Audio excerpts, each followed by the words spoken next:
Strategic bombing to win a war doesn't work. We figured this out after about half a century of trying to make it work. World War II, the Korean War, Vietnam, it's one clean line of air power doctrine centered around the adage that enough bombs will eventually lead to the surrender of the opposing country.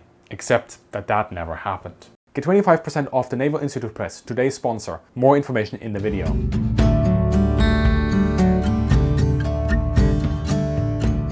I won't go into the claims of strategic bombing doctrine or the effect because this video has done that, including the whole Desert Storm campaign and many other cases. To put us on the same page, however, in a nutshell, strategic bombing doctrine stipulated that a country can be forced to surrender by bombing alone.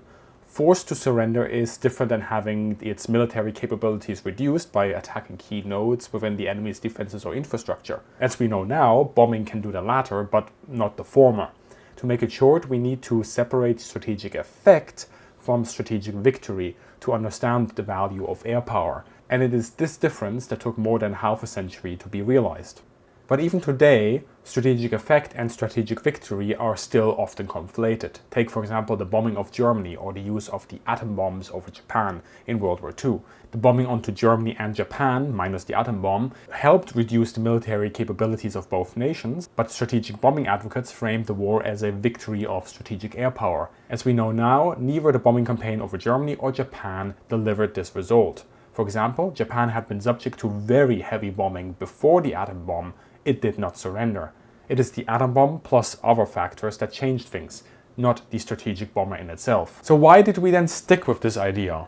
Well, it's complex. Books have been written about the whole thing, but I'll break it down to the core issues.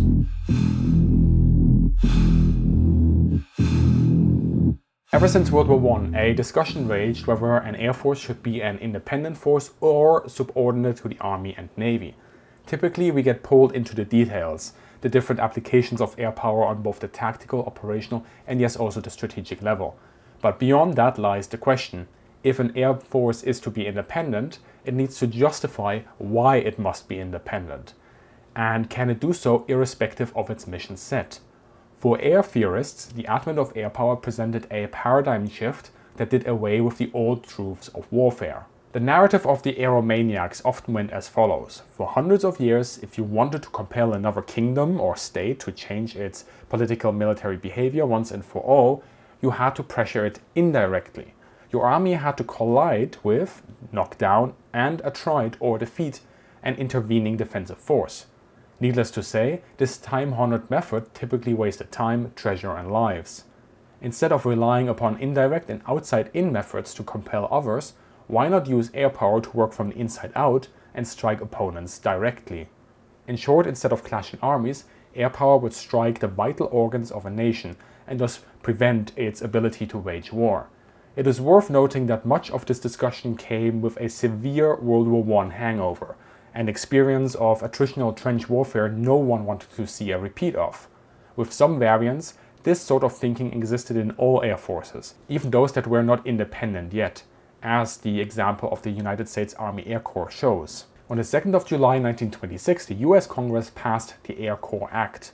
While it did not establish a separate air service, it did establish the Air Corps as an organization capable of military action both as an auxiliary force and as an independent force operating alone on a separate mission, formally defining air power as a new and separate form of military power.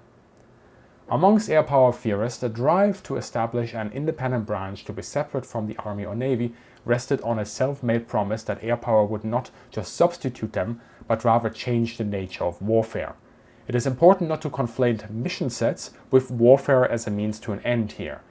Every single major bureaucratic battle fought over this ultimately comes back to what purpose air power serves as an extension of political decision-making. To sum up, strategic bomber theory is the product, or rather the obvious and you may say only mission set supporting the promise of circumventing traditional armed forces and striking at the heart of the enemy's power center. So that fulfills that purpose of warfare. Anything else from reconnaissance to interdiction brings us back to classical warfare of armed forces versus armed forces on the field of battle. To understand why so many theorists held on to this self-declared truth, that strategic bombing as a mission fulfills the premise of air power as a shift from classical warfare and as the only means to an end, even in the face of evidence that says otherwise, we must analyze two interlinked aspects: the perceptions of decision makers and the technical and tactical innovation.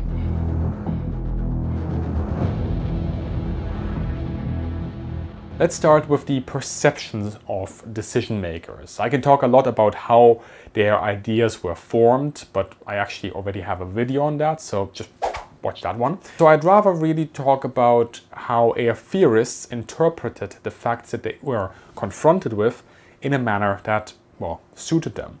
That's of course not unique just to them. We all do that. It's easier to shape reality to how we would like to have it rather than accept where it is inconsistent with our assumptions. We can see this, for example, with the bombing campaign against Germany in World War II, where through a variety of factors, a lack of progress was explained away, really just explained away, rather than prompting really a re-evaluation of the core assumptions. Blame for the air campaign's lack of progress could fall in one or all of three places. First, a lack of resources, which would reflect poorly on generals as force providers. Second, Army-Air Force doctrine was proving a failing experiment, which might jeopardize the need for independent air power. Or third, 8th Air Force Command had lacked creativity and flexibility as it had underutilized and underperformed the forces commanded. The generals chose to articulate the third. Basically, all air forces in World War II recognized to some degree the limits, the underappreciated aspects of air power, as well as the interdependence with naval and land power. But they really focused on the value of their own independence as a branch, drawing from experiences, for example, with the Battle of Britain, or also looking at the bombing campaign. And the drive to make it work, somehow, is evident from the constant adjustments to strategic air bombing during the war, but also later as various countries, especially the United States of course, transfer over to nuclear air power. The newly independent Air Force desired to establish an organization devoted to centralized strategic bombing. Externally, the nation struggled to develop a strategy to confront a new threat, the Soviet Union, and a new war, the Cold War. At the same time, the Air Force competed with other services for legitimacy and resources. To show its technological advantage and growing independence, the Air Force embraced the atomic bomb and the intercontinental bomber. The strategic bomber represented distance from army culture. This is one example how technological advances were framed in such a way as to finally bring forth the promise of air power, which is my segue into the next section about technical and tactical innovation. You know what else is important about perceptions and segues?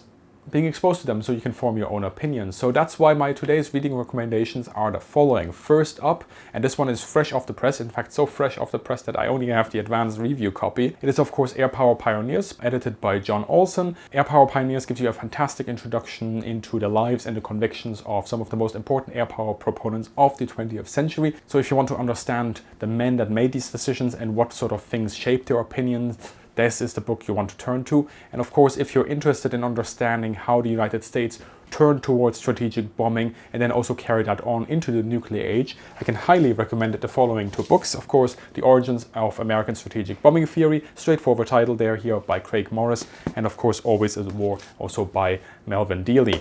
Now, those two books aren't enough, you say? Well, I've got a third one here. Actually, it's a fourth recommendation here, because if you want to understand how sort of theory and theoretical aspects get translated over into practice, well, then you would definitely have to check out Rise of the War Machines by Raymond O'Mara. And you know what's even better than reading recommendations? Well, getting a hefty discount on all of them from, of course, our partner, the United States Naval Institute Press. With the exclusive discount code, you get 25% on all your purchases from over there. So do check that out in the description. It applies to the full book catalog. So yeah, what else are you waiting for? Do I really have to make a specialized marketing spiel for you to get yourself some knowledge? I don't think so. Just pick up that discount and get yourself something nice.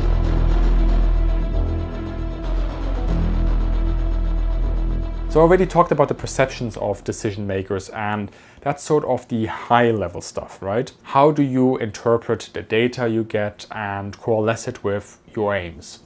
Yet this is also then interconnected to the operational and of course the tactical level, where it's about the what and how actual missions get flown. Here we start seeing an arms race. I don't refer to one between nations, but the one between the realities of air power and the demands of air theorists. To achieve the effect air theorists wanted, they invested heavily in technical capital, so plane designs, engines, bomb load, navigation, bomb sights, radar, and so on, as well as human capital, so training and tactics. Where the human role was to manage the complexity in the system, the machine's role was to simplify specific aspects of that complexity for the human. Doctrine was the key contextual element in the bombardment system, the why that bound together the humans, machines, and ideas. Its role was to provide the purpose, the design, and the direction for the system's use. Planes like the B-17, Lancaster, B-29, or systems like the Northern Bombsight or H-2S radar quickly rose to popular acclaim, carried forward by air theorists as technical manifestations of air power's ultimate promise. This can also be clearly seen by the importance they placed on their success, for example in the US with General Arnold's support of the B-29. Arnold saw the B-29 Superforster as not only as the war-winning weapon, but also the future of an independent air force. As he reflected in his memoirs, it was the B-29 and the B-29s only that could put tons and tons of bombs on Japan. The fleet couldn't do it, the Naval Air couldn't do it, the Army couldn't do it, the B-29 could. A lot was riding on this.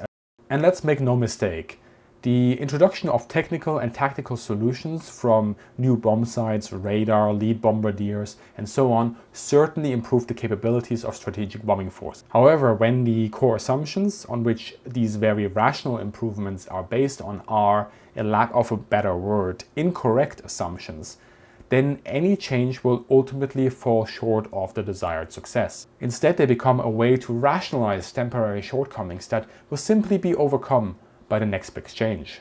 The difference between expectations and realities caused both the Royal Air Force and the United States Army Air Force to make constant wartime adjustments to their plans, tactics, and machineries. The kinds of shifts they made were consistent with and articulated in terms of their individual circumstances and predilections, but in some cases the practical effects were nearly identical.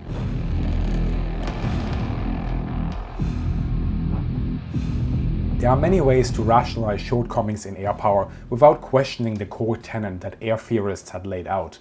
Perhaps the bomb loads weren't big enough, perhaps the data collected was wrong, perhaps crews weren't accurate enough, perhaps you attacked the wrong targets, perhaps you didn't hit the targets for long enough, and so on. To sum it up in a pop culture reference, this means in practice that you fly the same mission over and over again, expecting different results. All these options, funneled through the perceptions of air power theorists, promoted the search for technical or tactical solutions to the problem, but they don't question the premise itself. It is not the only example or a pure air-related problem. You could extend that to other cases like the body count premise in Vietnam. Over time, the old battle lines between strategic and tactical effect become well-trodden ground, ending almost in a compromise. What we call the modern iteration of air power comes to light slowly. Israel starts to demonstrate it in the 1960s, and for America that starts to happen post-Vietnam, and Western-style air forces followed suit. It's a type of air power that does not shy away from the strategic dimension, but it has a firmer understanding of its place in delivering strategic effect rather than strategic victory. Air power professionals live in a different world in which their real tasks consist of conceiving and executing strategy that is not a function of winning battles. In the world of the third dimension, strategy is the only legitimate starting point because third dimension operations can and should have a direct strategic effect on the opponent. Failure to understand and use the principles of strategy means that air power will either fail when employed or will achieve far less than it otherwise should. Now, there are many ways we can take that quote, and actually I would be interested to have some naval or space theorists have a say about it, but yes, air power sits in that uncanny intersection between being able to deliver strategic effect that attrites, cripples, and paralyzes an adversary, but without ultimately really having the ability to enforce an outcome by itself. And it took over half a century for us to figure this out. Do not miss that 25% discount from our partners, the Naval Institute Press. It applies to the whole book catalog, so go crazy. As always, also big thank you to the patrons and channel members that support this channel, and of course also Andrew for his support with the script. And as always, have a great day and see you in the sky.